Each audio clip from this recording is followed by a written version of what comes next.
Tahun lalu nih, ada ribuan dokumen laporan penelitian dan tugas akhir yang ditolak mentah-mentah oleh penguji atau bahkan manajemen perusahaan.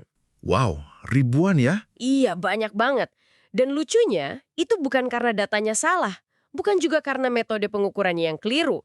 Tapi karena sang penulis tuh kayak numpuk puluhan ribu angka di atas meja, terus menyerahkannya begitu saja. Mereka berharap pembacanya bisa nebak sendiri gitu ya, maksudnya apa? Tepat sekali. Bayangkan Anda disuguhi bertonton batu bata nih, terus semen, paku, lalu kontraktornya bilang, "Nah, ini rumah Anda, silahkan dinikmati." Wah, pasti marah sih. Pasti Anda marah dong. Dan bagi Anda yang saat ini sedang mendengarkan, sensasi frustrasi melihat tumpukan material itulah yang persis kita rasakan ketika berhadapan dengan bab-bab akhir penulisan laporan teknis. Sayangnya sih itulah realitas yang sangat sering terjadi ya, baik di dunia akademik maupun profesional. Banyak orang tuh berasumsi tugas mereka udah selesai pas data terkumpul. Padahal ya, angka-angka itu baru material dasar. Betul, baru bahan mentah kan? Iya, kalau Anda tidak merangkainya jadi sebuah struktur argumentasi yang punya fondasi, dinding pemisah, dan atap penyelesaian, ya Anda belum bikin apa-apa sebenarnya. Setuju banget. Anda tuh udah nyebar ratusan kuesioner, terus ngabisin berminggu-minggu, ngamatin mesin pabrik beroperasi, data mentahnya udah menggunung nih di laptop Anda. Terus pertanyaannya, gimana cara kita ngubah kekacauan data ini jadi keputusan bisnis yang bernilai miliaran rupiah? Nah, itu dia inti masalahnya. Oke, mari kita bedah ini. Misi penjelajahan mendalam kita kali ini adalah membongkar taktik dari sebuah dokumen panduan bertajuk menulis hasil penelitian tugas akhir. Walaupun ini dari teknik industri, esensinya tuh jalan pintas universal buat siapa aja. Karena pada dasarnya dokumen ini ngajarin kita soal alur transformasi informasi. Ini bukan cuma panduan format bab 4, 5, dan 6 biar sesuai standar kampus ya. Ini tuh soal ngubah realitas acak di lapangan jadi makna terstruktur. Dan pada akhirnya jadi ketukan palu yang memicu tindakan nyata ya. Betul sekali. Mari kita mulai dari titik nol nih. Sebelum kita bisa debat soal makna, kita kan harus buktiin kalau kita beneran udah terjun ke lapangan. Disinilah fase pengumpulan dan pengolahan data atau bab 4 itu masuk. Biar lebih gampang, mari kita pakai studi kasus saja ya. Boleh, ide bagus. Kasus apa nih? Lagi kesulitan memenuhi target produksi. Oke, studi kasus yang sangat relevan.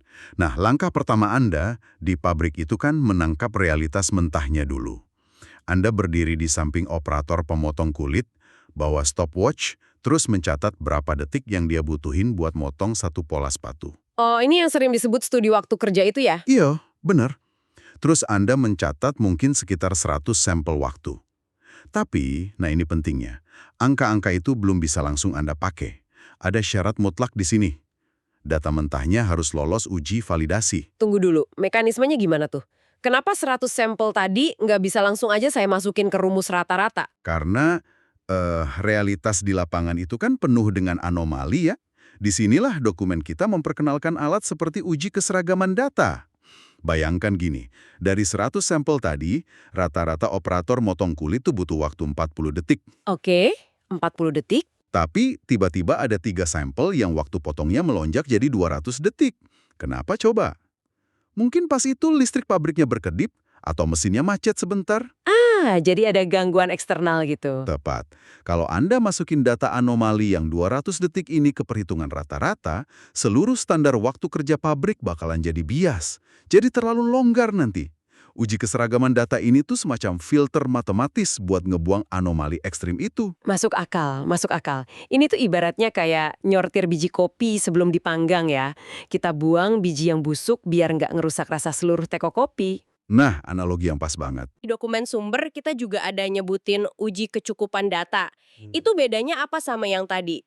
Kalau uji kecukupan data, itu buat ngejawab pertanyaan skeptis kayak, emang 100 sampel pengamatan itu cukup buat mewakili populasi produksi selama setahun penuh? Oh, jadi soal kuantitasnya ya? Ya, rumus statistik ini ngitung tingkat variansi dari data Anda. Kalau cara kerja operatornya sangat konsisten, 100 sampel mungkin udah cukup buat capai tingkat kepercayaan 95%. Tapi kalau kerjanya serampangan? Nah, kalau waktunya naik turun ekstrim, rumus ini bakal maksa Anda buat balik lagi ke lapangan dan ambil, katakanlah, 200 sampel lagi. Ini cara sistem ngomong ke Anda, bukti Anda tuh belum cukup kuat buat dibawa ke pengadilan. Wah, gila sih. Jadi proses pengumpulan data ini bener-bener nggak ngasih ruang buat asumsi yang males ya. Anda nggak bisa cuma nebak-nebak. Sama sekali nggak bisa. Nah, setelah data mentah kita terbukti valid dan cukup, kita kan masuk ke fase pengolahan nih. Saya pengen pakai analogi kilang minyak di sini. Data tervalidasi tadi tuh ibarat ribuan liter minyak mentah yang baru disedot. Kualitasnya udah bagus ya berarti? Betul, tapi Anda kan belum bisa masukin minyak mentah langsung ke tangki mobil. Anda butuh mesin penyulingan. Analogi yang sangat presisi. Mesin penyulingan itulah metodologi atau rumus-rumus teknisnya.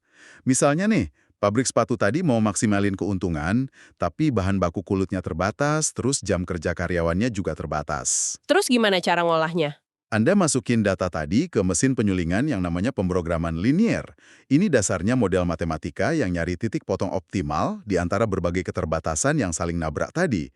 Dia bakal ngitung kombinasi produksi mana yang ngasih margin paling gede tanpa ngelanggar batas sumber daya. Oh, atau kalau misalnya perusahaannya lagi bingung nih milih mesin jahit merek apa yang harus dibeli, dokumen ini nyaranin pakai proses hierarki analitik atau AHP ya. Iya, betul, AHP. Mekanisme AHP ini kan luar biasa karena dia maksa pengambil keputusan buat ngebandingin kriteria secara berpasangan.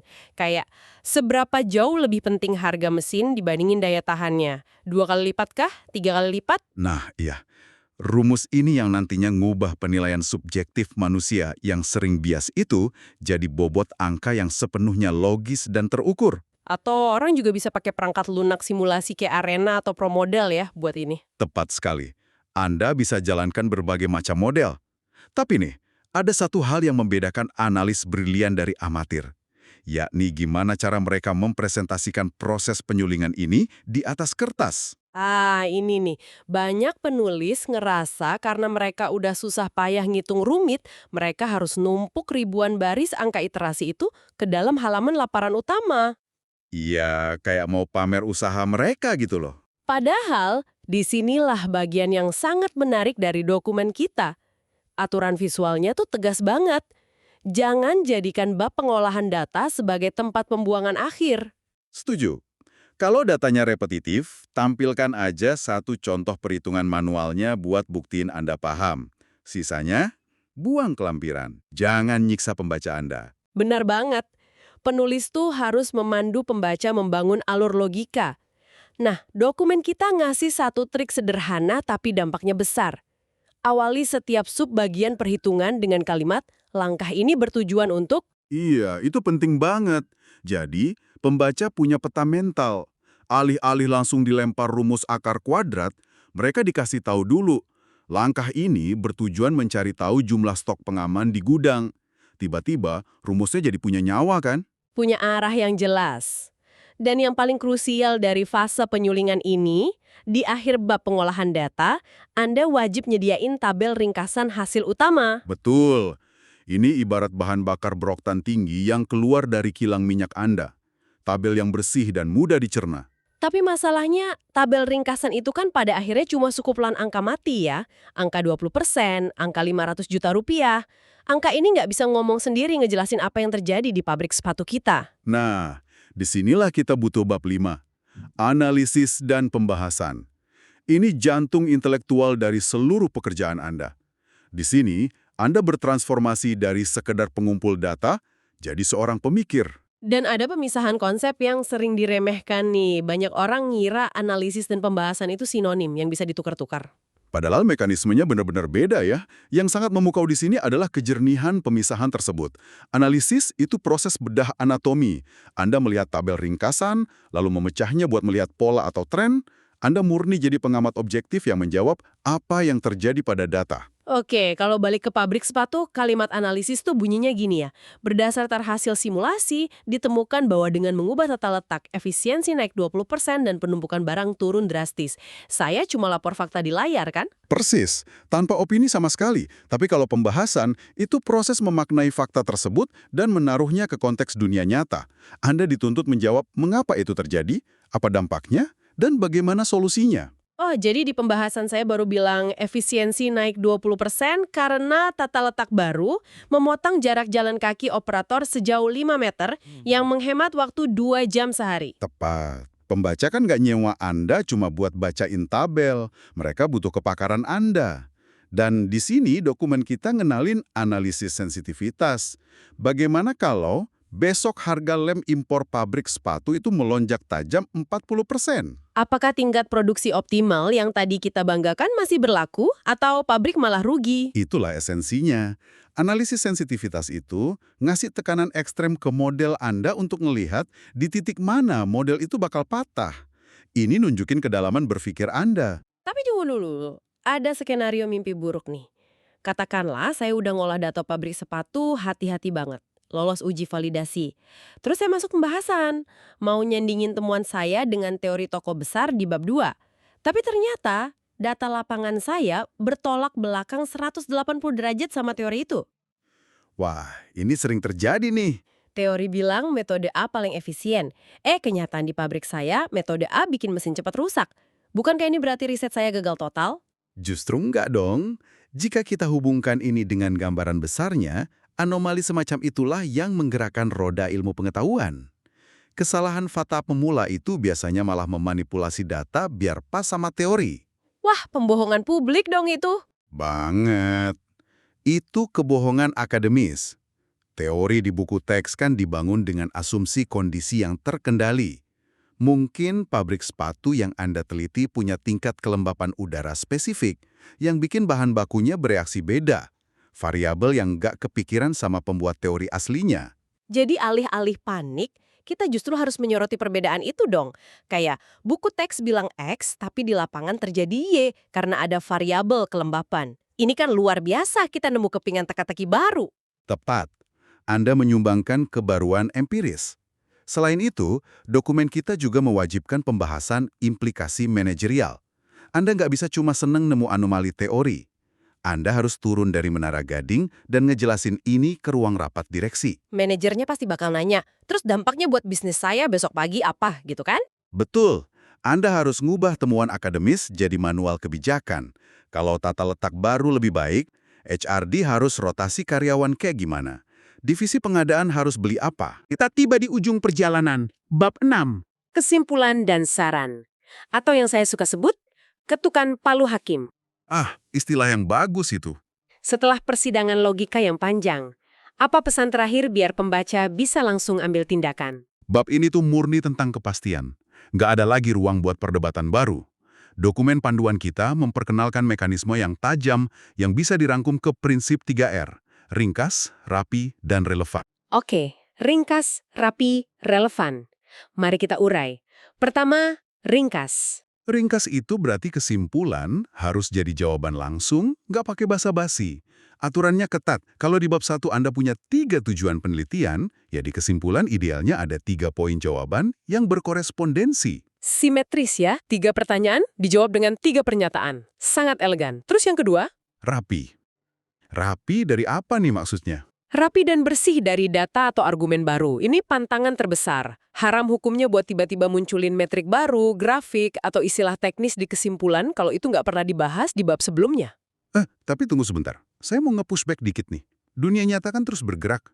Kalau pas saya lagi ngetik draft kesimpulan, tiba-tiba ada kebijakan pemerintah baru soal pajak ekspor sepatu yang berdampak banget ke pabrik ini.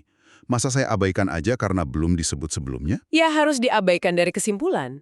Bukannya itu bikin kesimpulan saya jadi basi? Gini, bab kesimpulan itu kan bukan buletin berita terkini.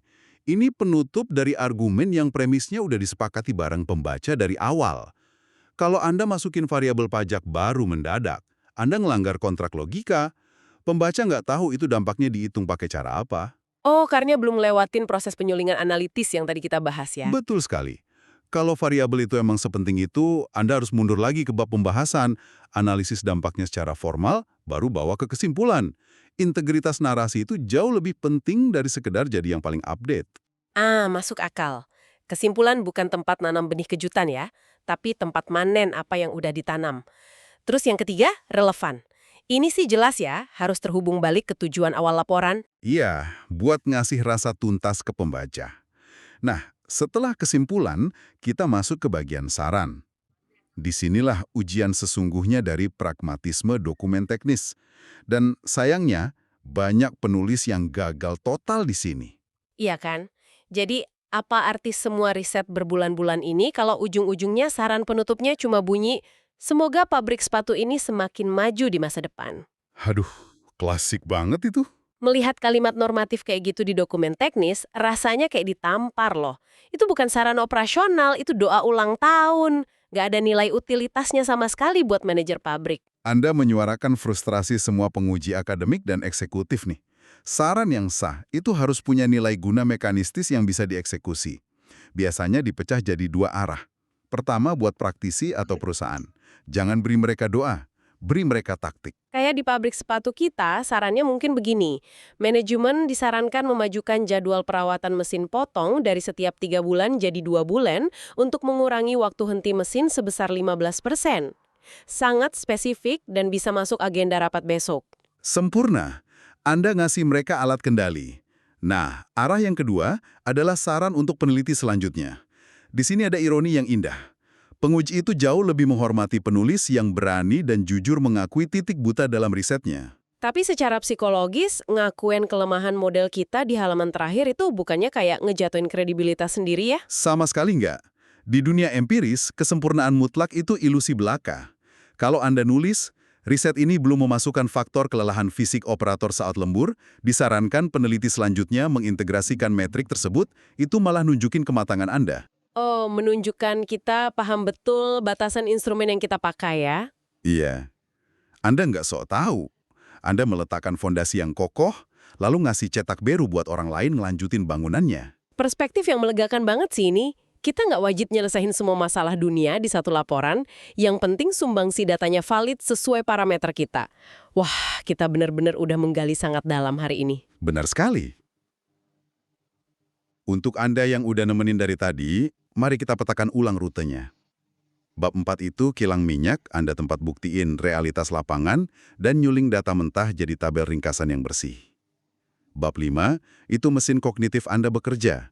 Bisain fakta objektif dari interpretasi Anda soal kenapa dan apa dampaknya. Dan analisis sensitivitasnya juga ya? Betul. Dan terakhir, bab 6 adalah ketukan palu hakim.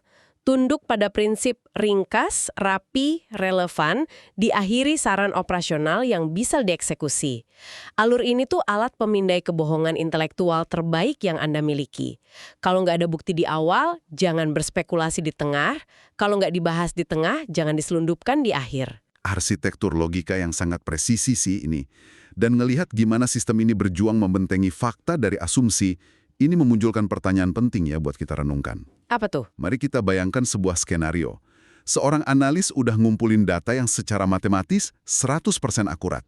Tapi pas dia nulis di bab pembahasan, karena tekanan politik perusahaan, dia secara halus memelintir interpretasinya. Wah, bahaya nih. Pertanyaannya, apakah realitas angka mentah itu masih menyimpan kebenaran murni mereka? Atau kan narasi sang pencerita yang kuat ini udah secara permanen mengubah realitas objektif dari laporan tersebut, membelokkan sejarah di mata siapapun yang membacanya nanti? Wow. Pemikiran yang sungguh menggugah. Apakah data benar-benar bisa bicara sendiri atau selalu jadi tawanan dari niat sang pencerita? Untuk Anda yang hari ini sedang merangkai fakta dan angka menjadi sebuah argumen, ingatlah bahwa kekuatan laporan Anda tidak hanya diukur dari kekanggihan rumus Anda, tapi dari keberanian membiarkan kebenaran terungkap secara jujur. Teruslah kritis, periksa kembali premis Anda, dan sampai jumpa di penjelajahan mendalam kita berikutnya. Tahun lalu nih, ada ribuan dokumen laporan penelitian dan tugas akhir yang ditolak mentah-mentah oleh penguji atau bahkan manajemen perusahaan. Wow, ribuan ya? Iya, banyak banget. Dan lucunya, itu bukan karena datanya salah, bukan juga karena